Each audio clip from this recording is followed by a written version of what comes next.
Welcome into Seattle Seahawks today. The injury bug hit the Seahawks hard in Week 2. They've lost both Bruce Irvin and Marquise Blair. So on today's video, we're taking a look at some rumors surrounding potential replacements for Seattle, both on the roster and some players they could sign. We'll begin with Bruce Irvin, who has played a dual role for this team, both the starting Sam base outside linebacker, but also has really mostly played as an edge rusher, which makes sense. He's pretty good at getting after the quarterback, at least he has been over his NFL career. He suffered a torn ACL. His season is now over. It's a significant loss for Seattle. He was one of their better pass rushers on a team that had struggled so far to actually get after the quarterback. So when it comes to the defensive ends and defensive line, it's still going to mostly be L.J. Collier and Benson Mayowa.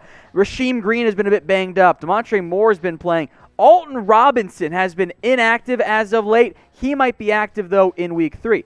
But remember, dual role. In base packages, Seattle loves to use 3 linebackers. It was K.J. Wright, Bobby Wagner, and Bruce Irvin. Maybe now with this injury, Jordyn Brooks, who we'll discuss more in depth, can get some more playing time. But when it comes to who gets the most of the snaps for Bruce Irvin, it's going to be kind of, I think, a group effort. Who should Seattle have or add to replace Bruce Irvin? Let me know what you guys think in the comments section. Could be somebody on the roster or somebody not on it. Now, in terms of the linebacker role, that Sam spot, maybe it's Jordyn Brooks. You could potentially see him and KJ Wright flip sides a little bit, but I think Jordyn Brooks makes sense on when you're in the 4-3 base, when it's on first and second down. I think putting Jordyn Brooks on the field makes a lot of sense for Seattle. The first-round pick, now is the time for him to make an impact. Now, in terms of the immediate roster spot, how about Shaquem Griffin? Remember, he's on the Seahawks practice squad. He kind of fits that, although a more undersized version of it, that strong side linebacker, the pass rusher guy that you lost with Bruce Irvin. Is he going to start for Seattle? No, and he frankly shouldn't be starting anyway. But he does help potentially fill a role with Bruce Irvin gone and, of course, can help in terms of pass rush. But I believe when it comes to the pass rush in particular, Seattle needs to go find somebody else. But I want to hear your guys' votes as well. Should the Seattle Seahawks go out and sign another pass rusher? Let me know what you guys think. Type Y for yes or type in N for no. Let's look at some free agents here. How about Clay Matthews? Seattle reportedly was interested in him before the season began. It was, remember, down to Everson Griffin and Clay Matthews because they were out on Clowney, and then Clowney goes to Tennessee, and then all of a sudden you end up having Griffin go to the Dallas Cowboys. It was interesting. He does, however, fit the Bruce Irvin role. We did a mailbag last week. Many of you asked me, should they sign Clay Matthews? I was like, sure if you want, but I think Matthews and Irvin kind of play the same role. Well, Bruce Irvin's gone now. Go sign Clay Matthews. Is he going to give you 8 sacks like he did back in 2019 for the Rams? No, probably not. But if you can get 5 or 6 if you're lucky over the back 2/3 of the season, or I should say 3/4 of the season, that's super impactful. That matters to find that guy entering Week 3 of the NFL season. I'd go do that. So in terms of my preferred Bruce Irvin replacement, I think it's pretty clearly Clay Matthews. I told you guys last week the Seahawks were going to cover the spread against the New England Patriots. Did it get a little bit dicey? Yes, it did. But they still pulled out the W. So we're going to double down. We're doing the same deal for last week, only available, of course, to new BetUS customers. If the Seahawks fail to cover the 5-point spread against the Dallas Cowboys, I'm going to Venmo you guys $50. I feel that confident in it. I watched this Cowboys team play. They are not as good as the Seattle Seahawks. So head over to chatsports.com/bet. Use the promo code Seahawks125. If you have questions, you can hit us up on Twitter at chatsports. Just DM us. We will respond to you. Chatsports.com/bet. Promo code Seahawks125. Remember, only available for new users. All right, some other free agent options here for Seattle. Jabaal Sheard, who is kind of in a similar boat as Clay Matthews. There hasn't been that much buzz or interest around him. I will make note that he was briefly linked to Seattle in the offseason. There was one report around the time they signed, I believe it was Benson Mayowa. It could make some sense. The issue for Sheard He's a rotation piece at best at this point. The decline has set in, but in terms of options, it's not like there's a lot of good ones out there. Another veteran player is Cam Wake. Now, he had interest, just like Clay Matthews did, with the Denver Broncos after they lost Von Miller for the year. But he also ended last year on IR, had an injury. There was a report he was going to retire. That was debunked by his agent. The issue for Cam Wake and for the Seattle Seahawks here, you cannot play him for even 70 snaps or 70% of the snaps. It's maybe 25. He is a part-time player. If you want to maximize him, he's too old. He can't be out there the entire game. So high leverage passing downs could make some sense, but is a part-time player what Seattle needs right now.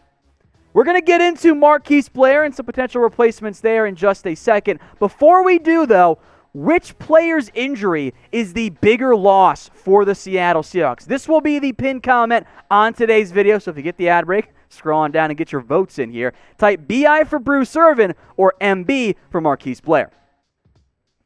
So Blair, this one, it's a big painful loss. Of course, the edge rusher matters, but I was really impressed by what Marquise Blair had been able to do.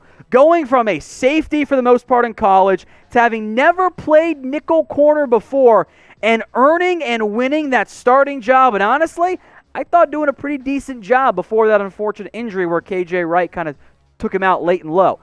So in terms of the immediate fill, if you have to play a game, Sunday with no other roster moves, Ugo Amadi checks in right now as the new nickel starter for the Seattle Seahawks. We will talk more about him in just a second. But I do want to remind you guys, we brought you this news quickly. If you were subscribed, if you had notifications turned on, you would know we broke down that Irvin Blair injury as soon as it came out for you guys. Put it up on the channel. So if you want breaking news like that for the Seattle Seahawks or reaction to the news and some potential replacements like we're doing right now, hit the big red button and subscribe today. The practice squad for Seattle is something I'm going to monitor here. Again, you have to fill a roster spot. Lyndon Stevens was on the initial 53-man roster. He was then cut and snuck onto the practice squad after the first day because, well, some NFL teams just do that. Ryan Neal, Jason Stanley, and Gavin Heslop are all on the practice squad as well. Stevens, I think, makes the most sense as the immediate promotion to fill that 53-man roster spot hole. But maybe Ryan Neal could work his way up because remember, Blair was also one of your top backups at safety. They're a little bit thin now at those two spots. So before we get into my potential replacements, I want to hear from you guys. Who should replace Marquise Blair for the Seattle Seahawks? And no, I do not believe that Earl Thomas makes any sense right now for this team. Getting in now to Ugo Amadi, who kind of plays, again, that same safety corner hybrid role. He's actually technically listed as a safety on the Seahawks roster. He's the one who took over after Marquise Blair was injured. Now, he hasn't played a lot in his NFL career.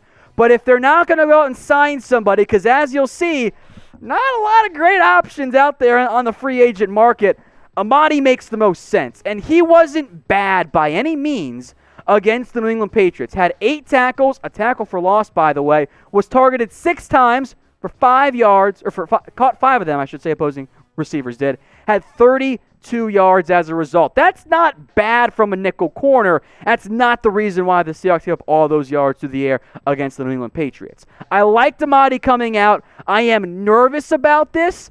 I don't think Seattle will explore a Griffin or Dunbar playing slot and starting Trey Flowers on the outside. It sounds like Amadi's going to be the guy, but if I'm Seattle, I would at least be bringing in veterans for a workout to see what they could potentially add to this roster. So with that in mind, we'll begin with Tramon Williams, who, if you ignore the age, so that should absolutely be signed right now. Veteran, a lot of nickel experience, played heavily for Green Bay last year, and I actually thought played pretty well. I think the reason he's unsigned, he's 37 years old. That is Frank Gore-esque for a cornerback. You don't see guys playing that long at that position. I wonder if the NFL thinks at this point it's just too much for him to continue to play. Let's go to another nickel corner. That's our focus here. You're not going to see Prince Amukamara on this list. Javon Elliott has started a few games the past 2 years for both the Panthers and the Bucs. He, though, despite being only 27, wasn't even in a training camp this year. That's pretty unusual for a younger guy who started games last season. Again, in reality, the nickel options for the Seahawks and the rest of the NFL, it's just not great right now.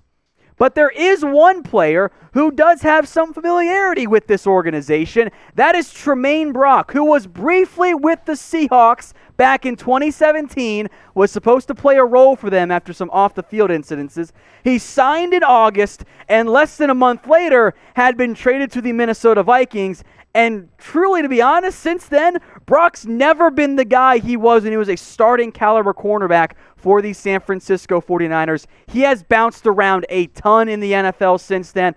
The Vikings, the Cardinals briefly, has just played almost everywhere. Wasn't in the camp this year either, but having that semblance of familiarity. It is a little bit of a different scheme now to an extent, some new coaches on the defensive side of the ball, but he knows Pete Carroll.